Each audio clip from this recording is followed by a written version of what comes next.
ઉભો રે. પણ હું લેવા જાવ? યો બોલો, ભોળા દાદા હું લેવા ગયા છે? કઈ કીધુંય નહીં. હે આ બધું શું છે? એ તારું સ્વાગત કરવું છે. મારું સ્વાગત શું કામ કરવું? એ તું બાર ગામ થી આવ્યો તો તારું સ્વાગત તો કરવું જ પડે ને. આ એ હાસુ. લે મને પાસે ક્યાંય ગમતું નહોતું. મને તો બહુ મજા આવી.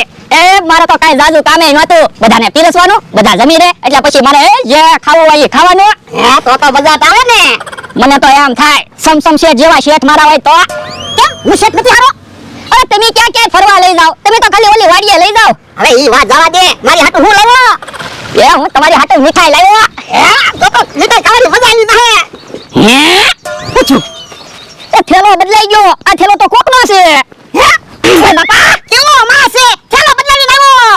પણ લક્ઝરીમાં આવા થેલા કેટલાય બધા હતા. તે થેલો બદલાઈ ગયો. નુકસાની તો લાવતો હોય ને. પણ થેલામાં ક્યાં પૈસા હતા? ખાલી 2 જોડી કપડા હતા અને મીઠાઈ હતી. કપડા હું મફત આવે.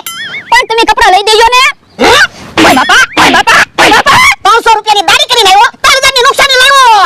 યો બોલો, હમણાં તો સ્વાગત કરતા હતા ઘડીક વારમાં ધોળો મારવા બીજા. હું તો માનું જ ને નુકસાની લાવે છે. હું તો કઈ રોજ થેલો લઈને બહાર ગામ જાઉં છું. બોલો કાકાએ કેવી કે રોવા બેહે.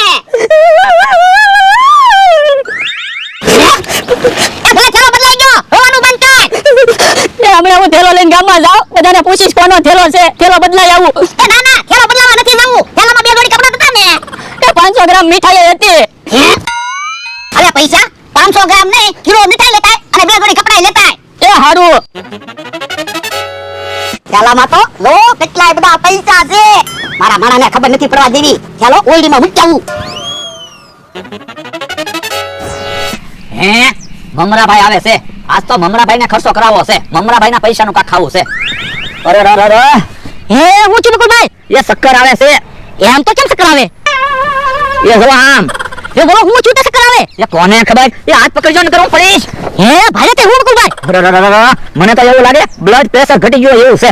હે એવું છે? હા તમે જાઓ તમારી દુકાનેથી કાક ગળ્યું લઈ આવો. મીઠાઈ કેવું મીઠાઈ ખાશ ને તો શક્કર આવતા બંધ થઈ જાય. પણ મારી દુકાને મીઠાઈ નથી. તો એક કામ કરો, શક્કર આવે છે ને તો શક્કર પરા લેતા આવો તો શક્કર આવતા બંધ થઈ જાય. હે શક્કર પડાઈ નથી. તો તમારી દુકાનેથી લીંબુ સોડા લેતા આવો. લીંબુ સોડા પીશ ને એટલે શક્કર આવતા બંધ થઈ જાય. એ વાંધો નહીં, તમે ઊભા રહેજો. બે હતા નહીં નકર પડશો. એ હારું. યો બોલો દુકાન છે તો કોઈ દિવસ કાંઈ મને ખવડાવતા જ નહોતા. હમણાં તમે જુઓ લીંબુ સોડા લઈને આવે કે નહીં? હે ઈ આવે. યો બકુલભાઈ લીંબુ સોડા પીવો. એ હારું. કા કોઈ દિવસ દુકાને મને ભાગે નહોતા ખવડાવતા. આજ લીંબુ સોડા લઈને આવ્યા ને. હા લીંબુ સોડા પીવો તો ખરા. એ હારું. એ આ તો પાણી છે. પાણી લાવ્યો તો પાણી ધોઈ ને. યો બોલો મને તો એમ કે લીંબુ સોડા લઈને આવશો. તો તમને ક્યાં શક્કર આવતા હતા? તે લીંબુ સોડા લઈને આવું. હાસુન શક્કર આવતા હોત તો લીંબુ સોડા લાવે. તમને કેમ ખબર પડી કે શક્કર નથી આવતા એમ? આપણે બે રોજ હારે રહેવી એટલી તો ખબર પડે જ તેને. કેવા માણસ છો. લીંબુ સોડા લાવવાની હતી તે શીશીમાં પાણી ભરીને લાવ્યા. તમે ખોટા નાટક કરો તો હું થોડો ખોટ ખાઉં. હે ભોળા દાદાનો માં આવે. હે લા તું તો બહાર ગામ ગયો તો ને? એ હમણાં જ આવ્યો. અને મોઢું કેમ હમણાં જ રોયો એવું છે? એ ભોળા દાદાએ ઢોલું મારી હતી ને એટલે. શું કામ? એ મારાથી લક્ઝરીમાં થેલો બદલાઈ ગયો. અને હાથમાં શું છે? એ મીઠાઈ લેવા ગયો તો. લ્યો બોલો તું થેલો બદલાઈને આવ્યો તોય તને મીઠાઈ ખવડાવે તો સારું કહેવાય. એ હું રોવા મીયો તો ને એટલે ભોળા દાદાએ મીઠાઈ મંગાવી. લ્યો બોલો તને તે બકુલભાઈ એમ ભાઈ નાટક કરતા આવડે. હું કઈ નાટક નતો કરતો, હું તો હાસુ રોતો હતો. એ ભલે હાસુ રોતો હોય. લાઈ મીઠાઈ ખાવી. ના રે ના તમને મીઠાઈ આપું તો ભોળા દાદા પાછા મને ઢોલું મારે. તમે એકલા એકલા મીઠાઈ ખાશો ને તો ગાલ પસોડા થાય. એ હું ક્યાં એકલો મીઠાઈ ખાવાનો? હું ને ભોળા દાદા બે મીઠાઈ ખાઈશું. અમરાભાઈ આપણે મીઠાઈ તો ખાઈ છે હો. તો પણ કાક વિચારો ને. એ હાસુ કાક વિચારવું જ પડશે. મારો માણા ગામમાં થેલાની વાત કોઈને ન કહેતો હારું. હે ઈ આવ્યો. લ્યો કિલો મીઠાઈ લાવ્યો અને 2 જોડી કપડા લાવ્યો મારી હાટુ. એ હારું. હેજા કોઈ ગામમાં થેલાની વાત નહોતું પૂછતું ને? એ ના ના તે કોઈને ના કીધું ને?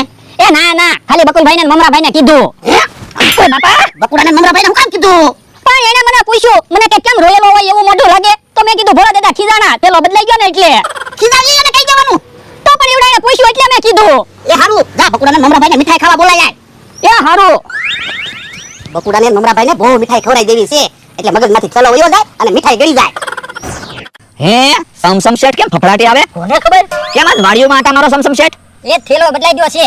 ક્યાં થેલો બદલાઈ ગયો? અમે બહાર ગામ ફરવા ગયા હતા ને તો લક્ઝરીમાં થેલો બદલાઈ ગયો. પણ તમે તો પૈસાદાર છો. ભલે ને થેલો બદલાઈ ગયો બીજો થેલો લઈ લેજો. પણ થેલામાં ઘણા પૈસા છે. હે તું તો બહાર ગામ ગયો તો ને? એ હમણાં જ આવ્યો. અને મોઢું કેમ હમણાં જ રોયો એવું છે? એ ભોળા દાદાએ ઢોલું મારી હતી ને એટલે. શું કામ? એ મારાથી લક્ઝરીમાં થેલો બદલાઈ ગયો. અને હાથમાં શું છે? એ મીઠાઈ લેવા ગયો તો. લ્યો બોલો તું થેલો બદલાઈ લાવ્યો તોય તને મીઠાઈ ખવડાવે તો સારું કહેવાય.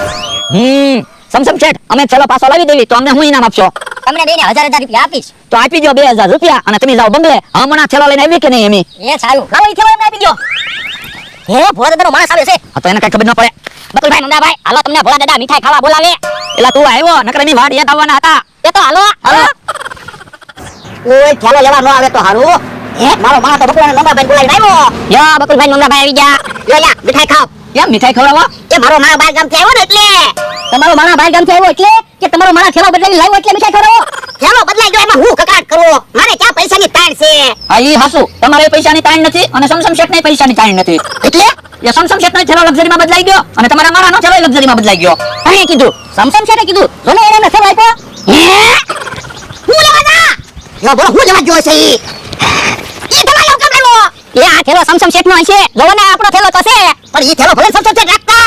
પણ આપણો થેલો મળી ગયો તો આપણે સમસમ શેઠનો થેલો હું કામ રાખવો? ઓય બાપા ઈ તને કઈ ખબર ન હોય તું સારા મને બે. પણ એ થેલામાં મારા કપડા છે. તો તને કપડા તો અપાવ્યા. પણ હવે કકડાટ હું કરો? હવે તો ખબર છે સમસમ શેઠ નો થેલો છે. તોય હું થેલો નથી આપવાનો. તમે હું કામ થેલો લેવા આવ્યા? સમસમ શેઠે અમને બેને 1000 રૂપિયા આપ્યા. હું તમને બેને 2000 રૂપિયા આપું બસ. તો લાવો. હાલો હે ઓલા તો બે થેલા લઈને લઈ ગયા.